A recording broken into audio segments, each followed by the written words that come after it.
What is a handler? In targeted campaigns, a handler is not just another participant. They are the point of consistency. While many individuals may come and go in your life offering moments of confusion, betrayal, or manipulation, the handler stays. Their role is not just to observe or harass. It is to manage your psychological environment from close range. A handler is someone embedded into your life with a specific assignment. Influence your behavior, gather emotional or strategic data, and guide your perception in a direction that weakens your discernment. They may appear as a close friend, romantic partner, therapist, mentor, coworker, or helper. But the role they play is structured, rehearsed, and maintained over time with one central objective: control. The handler versus the perpetrator. While the term perpetrator often refers to a wide range of people involved in harassment, neighbors who report you, coworkers who repeat rumors, or strangers who follow you, a handler has a higher level of access and consistency. Handlers are not random participants. They are placed. A perpetrator may appear for a moment. A handler is assigned for a season. Their assignment is often more emotional than logistical. They are there to shape your inner world, your feelings, thoughts, and self-perception using trust, intimacy, or guidance as leverage. This is not always obvious at first. In fact, their most effective weapon is appearing safe. Why a handler is assigned. Not every targeted individual has a handler, but when one is assigned, it is usually because the campaign requires longer-term influence. If you have shown emotional resilience, spiritual discernment, or social independence, you may be marked as a high-priority target. This means brute force tactics won't work. You won't fall apart just because a stranger follows you or a neighbor gives a strange look. So instead, the system sends someone in close. Handlers are sent in to destabilize your emotional clarity, disrupt progress at key turning points, reframe your experiences as irrational, collect personal, spiritual, or psychological information, prevent strategic decisions that could free you from the campaign. They rarely push you directly.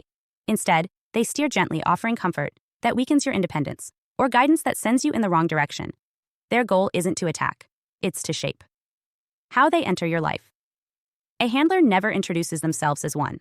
They arrive at pivotal moments when you are questioning reality, losing trust in others, or seeking support. They seem like perfect timing. Often, they are. They may mirror your language, values, traumas, or spiritual beliefs. This creates a sense of trust. But over time, you'll notice subtle cracks. Their presence often aligns with energetic crashes, emotional setbacks, or confusing reversals. The moments you feel most destabilized are often moments they are nearby. Some appear during awakenings and present themselves as guides. Others arrive as comfort after betrayal.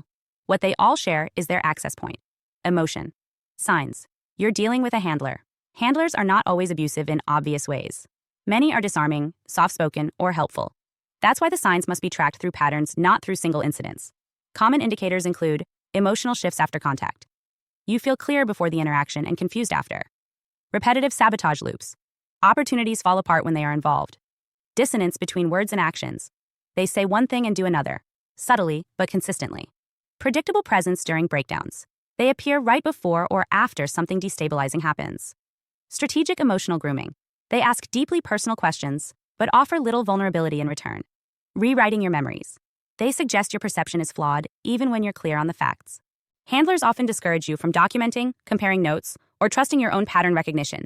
That's part of the strategy. If you stop trusting your memory, they become the only mirror you have left.